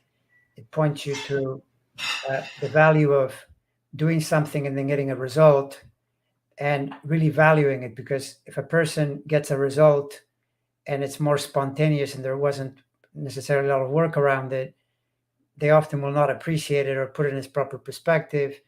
And the other thing is, you can see, and this is so critical, that with any chart, that's why when I read people's charts, I tell them maybe 20% of your life is pure fate, because some things you have to adapt to. They're there, COVID, things like that. But 80%, you're doing things, and then the planet comes around and shows you what you did. So Saturn will basically get into an aspect and say, here are the problems from what you did 7 years ago, 14 years ago, or here are the successes from what you did so many years before. And one of them is one of the gains with Saturn. It's exactly what you just said, which is that you're doing work, and everyone has experienced this. You start to do something, and at first it feels difficult because it's new and you have to work at it, and it feels difficult. But then you learn to do it, and then it feels more natural, and so it's no longer a big deal. Now it becomes a talent. It becomes maybe talent is the wrong word. It becomes an asset, let's say, right? Something that is part of you. It's a little bit like, for example, to explain it, it would be one of the best ways that I know of is through physical exercise, because I've done so much of that in my life. And it's the notion that if you become interested in things like running or cycling, at first you feel really sore and out of sorts, and then as time passes, it gets easier and easier. You no longer make the same effort, so that you get to a point where, for example, at the beginning you would run 2 miles and feel like totally exhausted, and then later 2 miles of the warm-up, you're not even feeling anything, because the Saturn has become part of you, and now it's functioning on a higher level. And this is true for people, say, in business. The gains you make, the structures you build, the organization you create, which is all Saturnian, starts to serve you without effort, but you had to first build it, which is what Saturn is. Saturn is literally the building of something, the creation of something tangible that exists in a material way, which is what Saturn is, very material. So it's critical. If a person doesn't have a well-working Saturn, it's difficult to make progress, because this can happen to artists, for example. An artist can have a great Jupiter, Neptune, amazing talent, and they're not getting organized, and they're not, for example, maybe they're using too many intoxicants, which would be a total Saturn violation, because they would say, you got to moderate that, right? So then you start. The sobriety is Saturn. Right. Yes, exactly. Absolutely. Yeah, exactly. Right. Yeah. Right. So just having a quick look up here at the I just want to have a quick look at the progressed chart of the US because we had talked earlier about equating move the chart ahead one day, it equals 1 year. And I realized that there's a lag the over time. But I just thought it was interesting that just to have a quick look because right now the progressed sun is in Pisces. And Pisces is it's the 12th house, it's ruled by Neptune, and it's about institutions, it's about spirituality, art, fantasy. But when institutions, it can also be prisons, and what have you. But that is where our sun is right now. Our progressed moon, nope, wrong thing. Our progressed moon is conjunct Mercury in Aquarius. And I'm just wondering if our progressed ascendant is in Virgo. Correct. So I'm trying to understand what this is saying about our country now, because obviously the moon's the same. It's right there. The moon is so this is the same. Our emotional nature is the same, but this is still a water sign, so it's still in a good aspect to 617. So it's actually it's still trine. So it's still in a good, the progressed sun is in a good aspect to the sun we were born with, our natal sun. But but Pisces is a different water sign from Cancer. It's a different cat. Mm-hmm. Mm-hmm. What do you see when you look at this? Well, there are a number of things that are quite anything from logical to even fascinating around the progressions because of the timing of the progressions. And for the timing of progressions, you usually have to look at things like the progressed moon more than the progressed sun, because the progressed moon moves more quickly. So then it will change positions faster. So to give you an example of the very interesting pattern here, when all that tension in 2020 was happening because Saturn, Jupiter, and Pluto were all together in Capricorn, opposing the US Mercury, and all of that was the pandemic year, etc. That's in transit, right? But it is so unbelievably curious that the progressed moon was there too during all of that. And Biden was elected almost precisely when the moon entered Aquarius by progression, right? In fact, I remember talking about that in a video where I said, this to me tells me the government is going to change because we're going into a more progressive sign at the moment of the election, which is exactly what ended up happening. So that's the progressed moon. But when you look at the progressed sun, you might say, well, it's in Pisces, trines Cancer. And that's true, but it's been in Pisces for about 17 years. What I think what's going on there is that the sun being in Pisces activates the Virgo Pisces part of the chart, right? Which is the government part of the chart. So if you go back to 2003, roughly, which is when it enters Pisces, it coincides pretty precisely when things became more and more complicated. I don't know if you remember that during that Iraq war was when all of a sudden people were talking about red states and blue states, and how, in fact, Obama in 2004 made that speech around, no, we're the United States of America. So there was this sense of division. In other words, the sun going through Pisces will highlight the 4th and 10th, which is a governmental axis. And we're in that period where government is literally under review constantly because of the position, right? And the fact that it's going to oppose the Neptune. I don't think it's there yet, right? What degree is it? It's 17. So it's going to move toward the Neptune. it means that the government is shifting and moving and so forth from the position of the progressed sun. But overall, I'd still be pretty optimistic just by the trying to the American planets, to the Neptune, but it'll try Mercury, and it's trying these planets at different points. And the fact that if you look at the last 17 years, even though you could say, all right, there's been this division thing, whatever, but the country has been pretty prosperous, really, overall. I don't think you can really say there's been anything all that terrible. The other thing that I would say about the progressed, which you don't see here unless you draw the actual progressed, is that the ascending degree is, I believe it's 8, right? So it puts the Uranus, it puts the progressed Uranus and the natal one too, because turns out they're near each other. But it puts it on the zenith square, like right at the very top of the sky for a number of years. You could almost say that is a description of the Trump presidency as well, because of the way Uranus behaves.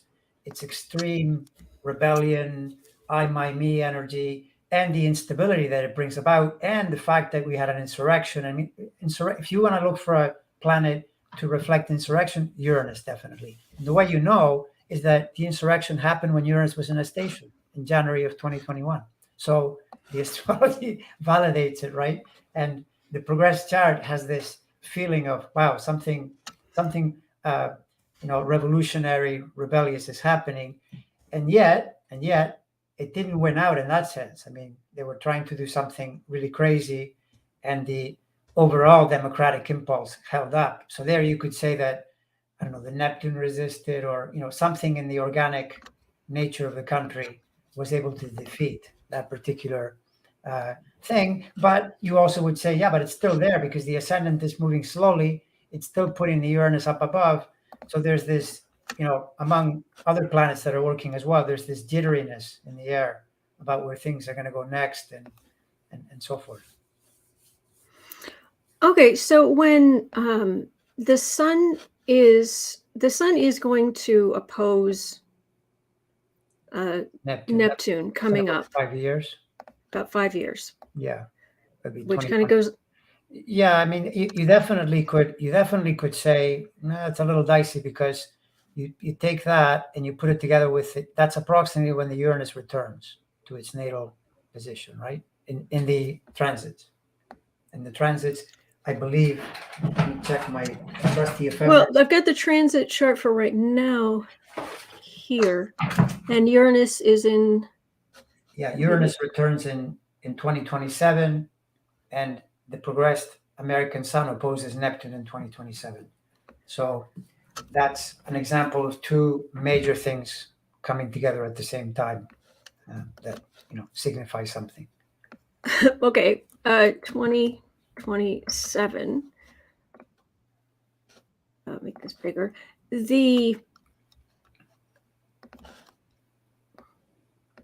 me put this here. So at that point, the sun will be opposite Neptune in our chart. It will also be square just before Mars. Yeah, exactly. So I mean, that's the way it is. I mean, if you were looking in your own personal chart, you'd be like, okay, yeah, that's what's going to happen. And then the thing is, you try to bring it to the best possible expression, and there it gets really hard, because without knowing how things will develop over the next 2, 3, 4, 5 years, you can't really tell 100% where they're going, much like how, look what just happened in the current scenario, right? So I was not really expecting the Putinism thing to kick in the way it did. And yet it works its way into the US chart and into, for example, Biden's chart. I was having a hard time understanding how he was going to turn his fortunes around, and then it became obvious when Putin made this move, because it wires perfectly into Biden's chart to recover his mojo, which is what's happened, pretty much. And that's because you take into account the event, and then you project from there. You do get some really unusual things here and there that happen, but for the most part, it's a flow. You have to see where they're going, and then go from there. So a lot's going to depend on how the next election goes, and the Oh, 20. yeah. I mean, we can't say what's going to happen. We can say what are the prevailing energies, perhaps at the time. It's and I've said before, I equate the energy of astrology as being, we're in these deep sea, individual deep sea vessels, and this is the currents. These are the energy currents. It doesn't mean that everyone's going to get affected the same, but if there's a storm moving through, you don't want to be out in an open area. You want to be, Correct. or at least with some others. This right here with this T square, because actually if I put this like that, like it's a, like, so it's more of the chart. This looks like this is a T. And it can be shaped however, I'm sorry, it can be twisted, it can face any direction you want. Because if I save that, I can tell you this from personal experience, since it's all about me. But enough about me. What do you think about me? No, I'm kidding. If you take this, I have a T square on my chart, and I've lived with this all my life. On the one hand, it's a total pain in the rear end, because it's also on my ascendant descendant line. So it's wired into the angles of my chart. But what that was talking about with the Sun and Neptune's, but they're both square Mars. Mine is square Mars, which is what made me think of it. And how that manifests is that what you have, you've got two forces on either side, and they're in opposition to each other. So one gets stronger, but it weakens the other while this is stronger. Then this gets stronger, but it kind of gets that. And it's like a seesaw energy. But it's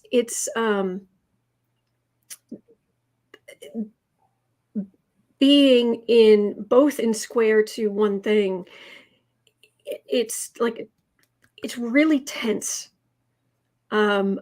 What I find is that anybody I meet who has really good they have planets in really good aspects to my Mars, being around them, it's like this huge relief. It's the weirdest thing. I saw it was one person, they had like their sun was over here, their moon was over there. They were both in 60-degree angles, because 60 and 120 are really good angles right there. And I have nothing in common with this person, but there was just something about them. I felt like I could breathe. Now I know why you like me. There you go. There we go. My Jupiter is at 0 Scorpio. There we go right there. So, and also on my vertex. It's through the exits, like planets that provide an exit to a tense situation they're like the relief type of energy. So yeah, but even so, the T will still function on its own despite the tension. And so then you would say that the first sign, seventh sign relationship conflict thing, it gets wired into a career objective up to the Mars. You take action, you go up there, and it can work really, really well, especially if you look at it over a lifetime. That you take charts like this, and they're not the charts. You could say, well, because it's conflicted. Yes, there can be cases where the person can be very self-destructive, but overall, if the person finds their way, it's very high achieving, because squares are always working, doing things. I mean, your approach to it, your way of doing things, of saying I'm going to be here every single day, that would be Saturn first, but it's rising in your charts, part of that T. But the whole thing itself has that, Saturn's opposing, squaring Mars. It's do it, continue doing it, work away, and you're building the 10th sign, Mars, which is that, reputation, public view, the 10th sign, what all that is. even if you say it's tense, it's still really useful, to have in a chart, provided you don't destroy yourself. Well, right? exactly, and that's kind of the issue, because as planets come transit around, they set if they set off one thing, every time they set off one thing, they're setting off these other things as well. They do. And Although, this is from the vantage point of studying astrology, planets going through those corners, the moon is going through there constantly, like the yeah, second of the clock. That's the place where you really study where you are, your vulnerabilities.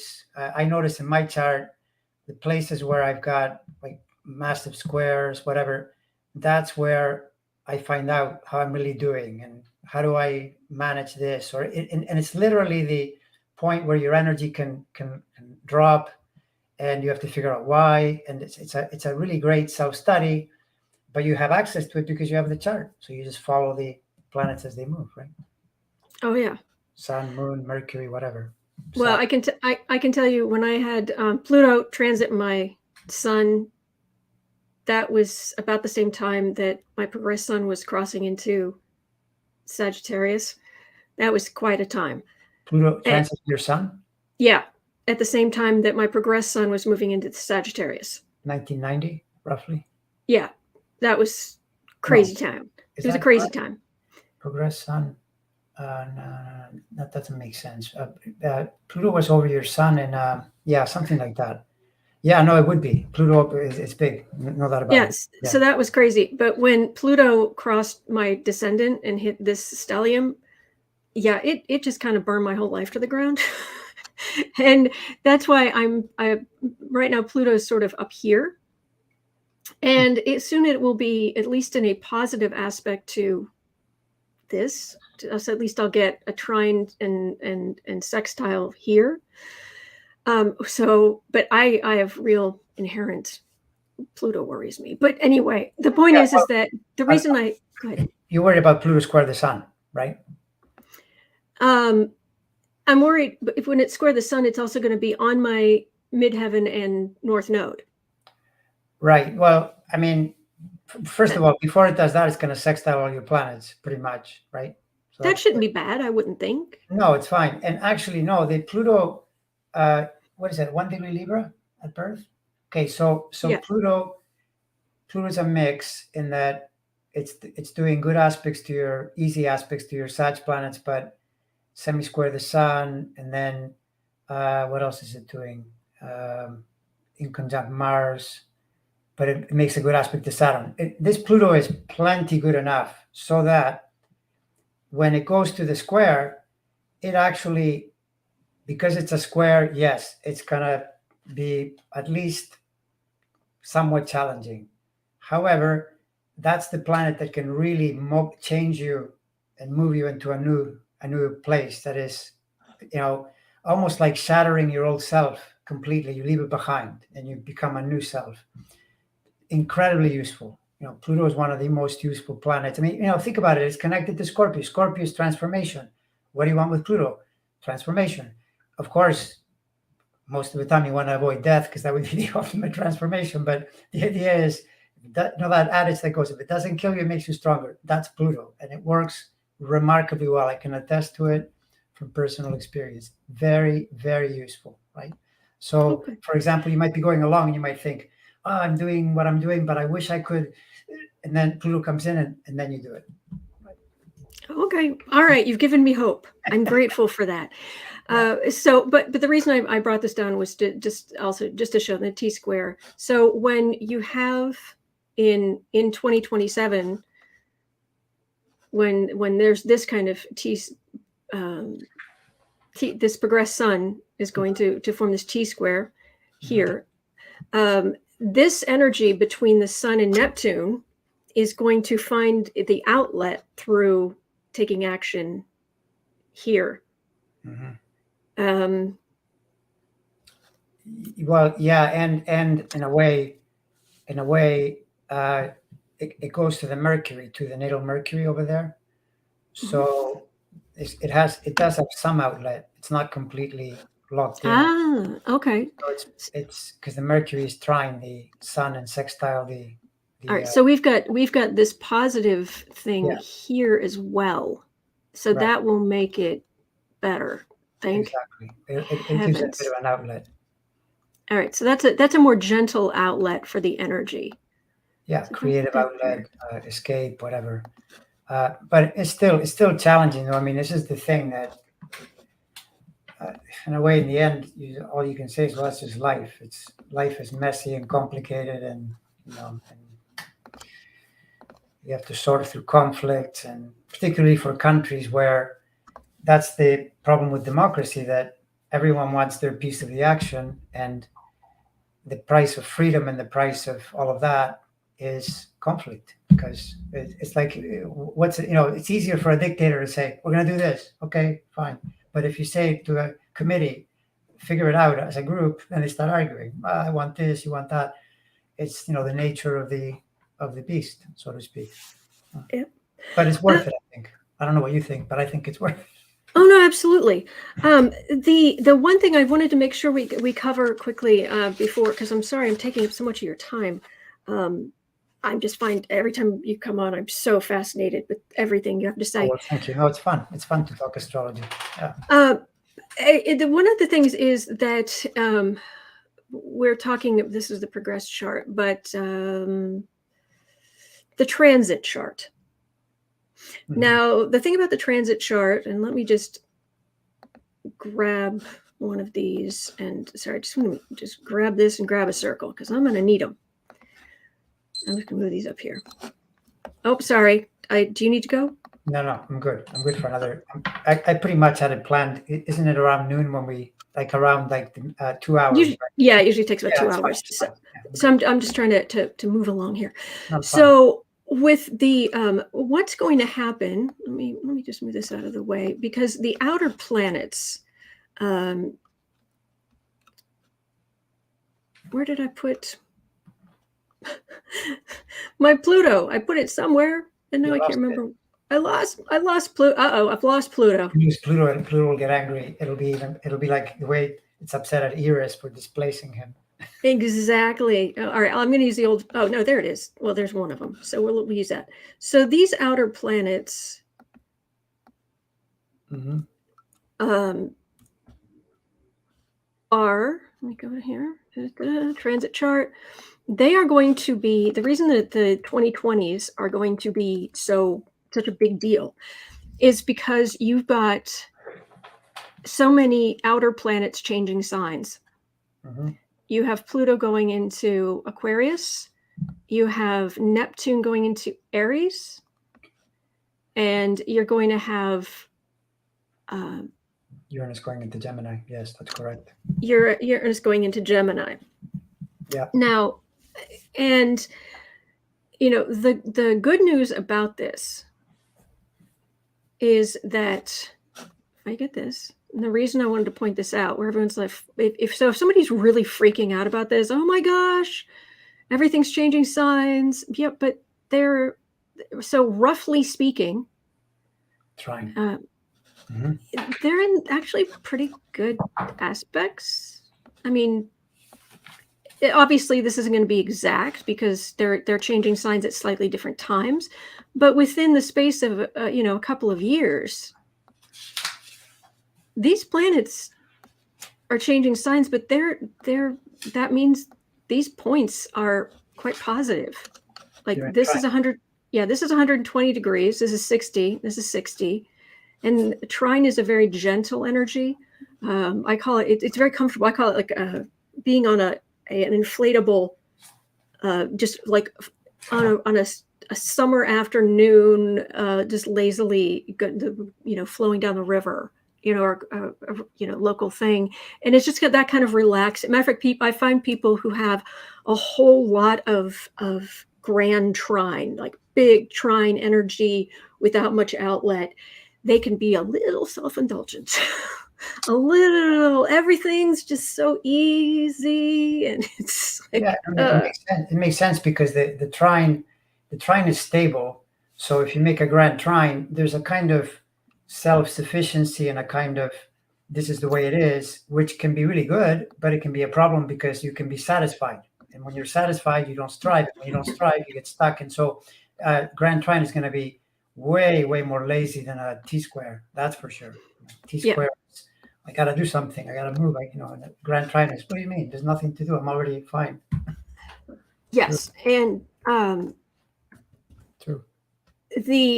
And for anybody who's wondering what we're talking about, what a grand trine is, when you've got 3 of these and they are all linked to each other. Mm-hmm. So if you had something going into Libra here, so it would be 120 degrees from here and from here. So you have a big triangle. It's called a grand trine. And they trine the USMC. So you do get a grand trine of sorts. When Pluto and Uranus are early in the sign, they're trining the USMC. So that's valid too. Well, that's good. And a sextile is 60 degrees. So these are really positive aspects.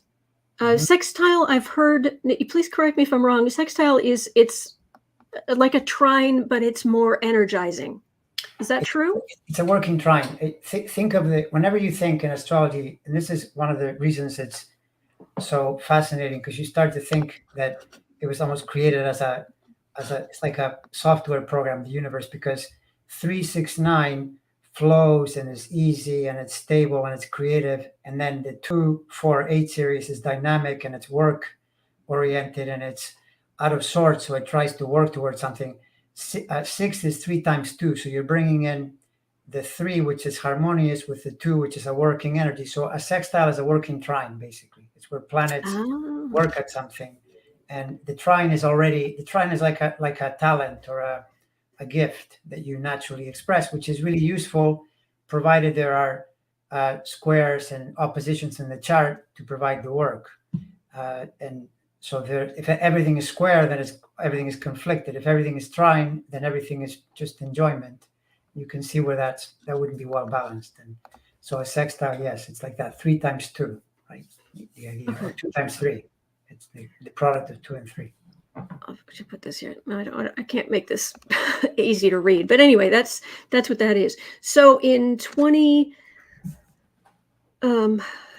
basically from like 2025 to 2020, early 2027.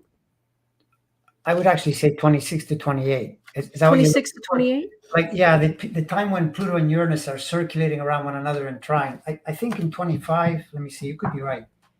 Oh, yeah, I'm no, you could count. Yeah, 25. I would say 25, 26, 27, and 20. 4 years, they're kind of roaming and catching each other. By 28, they start to separate because Uranus starts to get more speed because it's faster, and it starts to leave the trine. But for a good 3+ years, almost 4, they're catching each other, in trining. Okay. So for all the talk of things returning to where they were in the US chart, or we had talked about Neptune being down here and that being weak for democracy, all of these things that can come up where people are talking about World War III and the Civil War and all this kind of stuff. Please do remember that what these outer planets are actually doing with each other at the time is actually getting along. True. That's very true. So I just want to make sure I point that out to everybody before they're, building a bunker in their backyards. Yes, that's correct. That's entirely correct. Yep. That's 3. I mean, the 3 outer planets, Uranus, Neptune, Pluto. The 3 of them are moving in a trine sextile. So that's absolutely true. But just keep in mind that they're all changing signs. So the energy they're each expressing is going to change. What they're going to be focused on is going to change. There were, I said here, there was this article I found, and by Astrology with Andy. I like to give credit where I can. With Pluto in Aquarius, there can be the next industrial revolution, because Aquarius rules robotics, and based on what happened before, because Pluto in Aquarius last time was very much about the Age of Enlightenment and the Industrial Revolution. So think of that type of thing, but now think about today's technologies and that sort of thing. Oh, yeah, that's correct. That's totally true. Yeah. When Neptune will be entering Aries, Neptune's trine here entering Aries. Events that happened last time Neptune was in Aries. That's a problem. One of the problems with Neptune is addiction. Opioids Neptune were used to treat troops during the Civil War, Aries, which caused addiction. Yeah. Yep.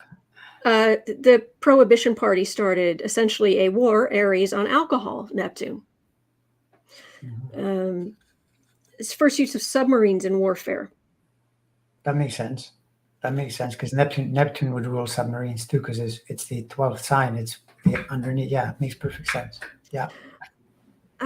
Since Neptune also can rule illnesses, the introduction of pasteurization, which is applying heat, Aries, to kill pathogens, Neptune. Correct. Yeah. Yeah. And I think this one is interesting. The 13th Amendment was officially ratified in the U.S. Compassion towards other beings, compassion, Neptune's all about compassion, turned into something actionable in Aries. So Correct. I think that's an overall thing about Neptunian things becoming actionable. Like the American Society Prevention of Cruelty to Animals was founded. Formation of the International Red Cross. I mean, these are good things. So this was the 18. Are you talking about the 1870s or like? Yeah, 1861 to 1875. Yeah, that's super interesting. And the thing is, when you see this trine sextile thing, three major planets, it also gives me the feeling of working it all in, bringing up robotics, so a big jump in technology that may make individual lives easier. Because Aries, you think of the I, my, me. It's the sign of spring. It's an energy of self. It's the house of self. And then Uranus has that quality as well, both for technology, or has those qualities, technology, but also it's a very independent energy. So to me, a thing like this holds the promise of a new world where people maybe have more free time, or things can improve as a result of the technological gains. Because of the fact that three big planets are transiting in this way. So yeah, I think this for sure would be cause for optimism, because also this is planetary wide. I mean, it's not just the US, it's everywhere. Everybody on Earth is experiencing this, irrespective of chart. Now, if you happen to have planets there, then it would probably affect you more, let's say, right? Exactly. And that's why I wanted to specifically put these up here so people could see, because this is going to be wherever it is. I mean, like you were saying, anywhere in the world. This isn't just the chart. The U.S. chart here is this chart in the background, but these planets transiting, they're going to be there for everybody. Now, it's a worldwide energy. It's why, like, for example, a way to contrast, to give an example, would be that Saturn Uranus has been squaring. They've been squaring that 2021 and 2022, and you can see how contentious that is. Having two big bodies, they're affecting the US. We had an insurrection. Now Putin is doing his thing. It's a harsh energy having a square like that. Here you're talking about a trine with situation, trine sextile, which is softer, more agreeable, more creative, and so forth. So yes, and that's the whole planet experiences that, not just one particular country.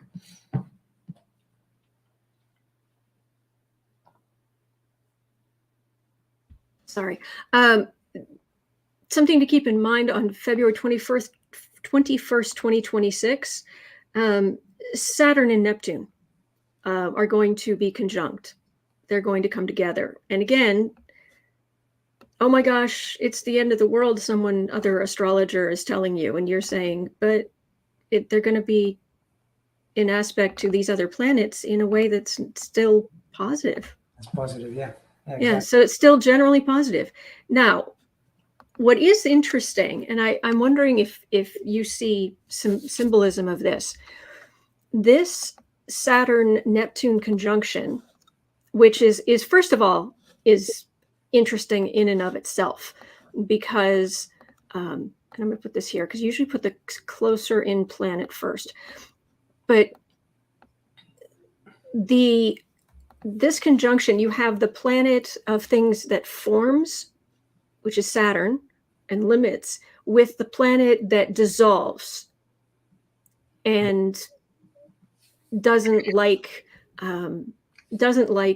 limitations. But their conjunction is going to be at exactly 0 degrees Aries, which is the very beginning of the zodiac.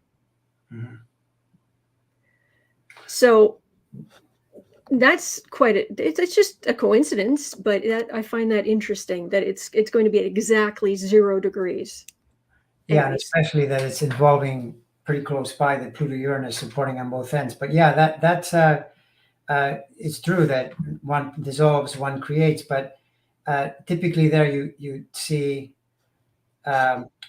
potentially on the dissolving side, you might find the dissolution of structures that are outdated, and that can be government styles or ways of doing things. That would be the Saturn. But the other side of it is that Saturn can give structure to the Neptune factor. Like, for example, whenever you're looking at this incredible growth of tablets and internet and all these visuals, this is Neptunian, the idea of film and so forth, projecting reality onto a screen. So then you can play with that as well in the symbolism, where Saturn could give it form, but it could also restrict it too, or it could bring in rules. For example, Saturn is very fond of rules, and it would say, no, you can do this, but you can't do that. Then you get into all the arguments about who's limiting who and all that stuff, which is also Saturn. But ideally, you bring it. Saturn is order, Neptune is whatever it is, with all of that, and ideally is to bring in some order. Now, the thing would be that since they're part of this trine sextile, you would hope that it's more likely to be benign, rather than, well, we're bringing in this draconian, Orwellian order into something. Let's hope not. And certainly from the astrology, there's hope that you would get maybe some more fairness and the idea of order in a good way, rather than the Saturnian restricted type of energy that can happen, on the downside of Saturn. And Aries, well, first of all, it's a really powerful point, because 0 Aries, many astrologers will use 0 Aries as an actual point in a chart to describe something important all by itself. So there's that. And then it's the idea, I equate Aries because it's the natural sign of self as benefiting the individual, in some way.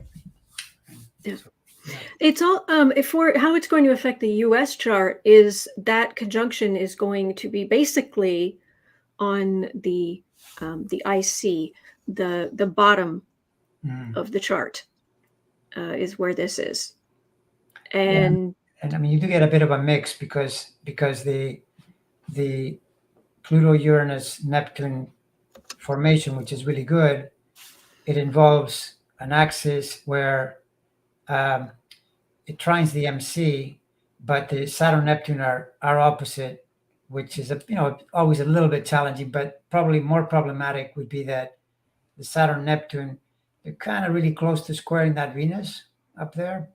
So so you get some pressure that way. But this is what always happens, though, you see, because things don't change unless you get a square or an opposition, or the trine by itself is never enough. The trine, in a way, it's like, okay, we're not going to do anything now. Things are pretty good. Let's just leave it alone. It's the square that is needed to say, oh, we got this trine here and we could improve things. The square or the opposition is necessary to actually launch something. So in that way, you have to hope, that it isn't going to be some horrible thing to the Venus, and I don't see why, because most of it is positive. So it's the idea that something can change and then bring in a new harmony. That's how I would explain that. Right, because for all that you've got this big, creating this T square between on the angle, because the angles are the big. Think of this as like a big cross right through the center of the basic chart, the ascendant, descendant, midheaven, IC. Right. Even though we've got that there, these other planets are doing positive things to each other, but also, and for anybody who's new to astrology, one thing you can always do is just remember that each of these signs is 30 degrees. So let me choose. Let's just try is that right enough? Sure. Let's just go with coral, because why not? You can just, from any point, you can just go 30 degrees, 60 degrees, 90 degrees, 120 degrees.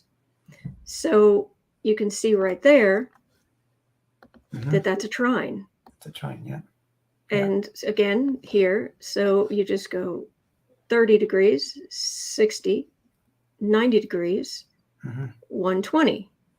Yeah. So yeah. While there is this T square, there's also, these planets are all going to be this beautiful energy on the US midheaven, which is your status, how you move. Basically, the IC is your home. It's your childhood. It's where you came from. The midheaven is your status. You're rising into prominent. You're going out in the world. Your career, and so yeah, this is good. And I think it'll be really interesting to specifically look at, try to figure out what exactly are the possibilities for that date, because there are quite a few. There are quite a few. Yeah. Yeah. I'll tell you one final thing about another marker about this chart is that when Obama brought in the healthcare initiative in 2008, Pluto was opposing the American Venus. And this shows you too why oppositions are necessary for change. It would never happen on a trine. Venus is the ruler of the sixth, which is health. Pluto was opposing it. And not only was it opposing the Venus, it turns out that Obama's chart was getting the Pluto opposition as well. So it was showing up as health in his chart. He didn't get sick. He was changing the country's health system because he was the president. But this makes perfect sense in that Venus ruling the sixth, you're revolutionizing the healthcare in the country. And it only works if Taurus is in the sixth, or connecting it to Venus. And also, it just feels like this Capricorn, Pluto in Capricorn energy of really the establishments, the status, the health insurance. Who has health insurance? Who doesn't? These marks of status, home buying. Right, but Venus is in the house of insurance. Right, but Pluto was also moving through. Yeah, through Capricorn. Yeah, through exactly. Capricorn. So exactly. that's I mean, it even links. You can even link it to co-ruler of the 12th, which is institutionalized healthcare. So it fits really, really well, right? The entire thing, the chart vibes, how you would expect it. Yeah. Philip, I cannot thank you enough. Oh, it was a pleasure. Yeah. I cannot tell you how much I enjoy this. Thank you. I'll just leave it at thank you. And hopefully maybe you can come back again sometime and we'll pick another topic and whew. Absolutely. Yeah. That was a it was a lot. Yeah, but astrology, astrology is pretty endless, and with what you said about the order of planets and signs, there's no mystery. You just look at a lot of them, and after a while, it's so imprinted, it's more natural to find the angles more quickly, right? But they're there all along. It's just that you have to spot them more quickly. Otherwise, your mind is trying to figure it out. But that's all it is. If a person looks at it a lot, spends enough time, and you have to like it. I mean, you're not gonna, if you do Right. this like homework, do something else, because Yeah. But I find it a great way to understand how people tick, what's going to work for them, what isn't, what stress they're under or not. Um, very it much. doesn't hold all the answers. I mean, you can have. I mean, one of the things. My last thought here is one of the things I have actually done in the past is every once in a while, if I'm I'm like I want some new music or I want something, I'll actually go over to like Astro Theme. And I will actually look for people who have good aspects to things in my chart, Mm, and I will use that to look for new music, a new comedian, a new actor, a new whatever. Um, Somebody has like oh I've heard that name before, or oh I don't know who that is, and then I'll go look them up, and it turns out quite often there is something about what they're doing that I will enjoy. Not always, but um, oops. okay, we're going. But the only thing to keep in mind though is just because somebody has a good aspects with you doesn't always mean that they're somebody that you would work well with. Considering I once was going through that list and it was like, oh, I've never heard of this person. Who was it? It was this murderer who escaped from prison, and I'm just like, okay, backing away. I know. Yeah. So, all right, thank you guys, thank you everybody, Thanks, and everybody. see you tomorrow. All right, take care.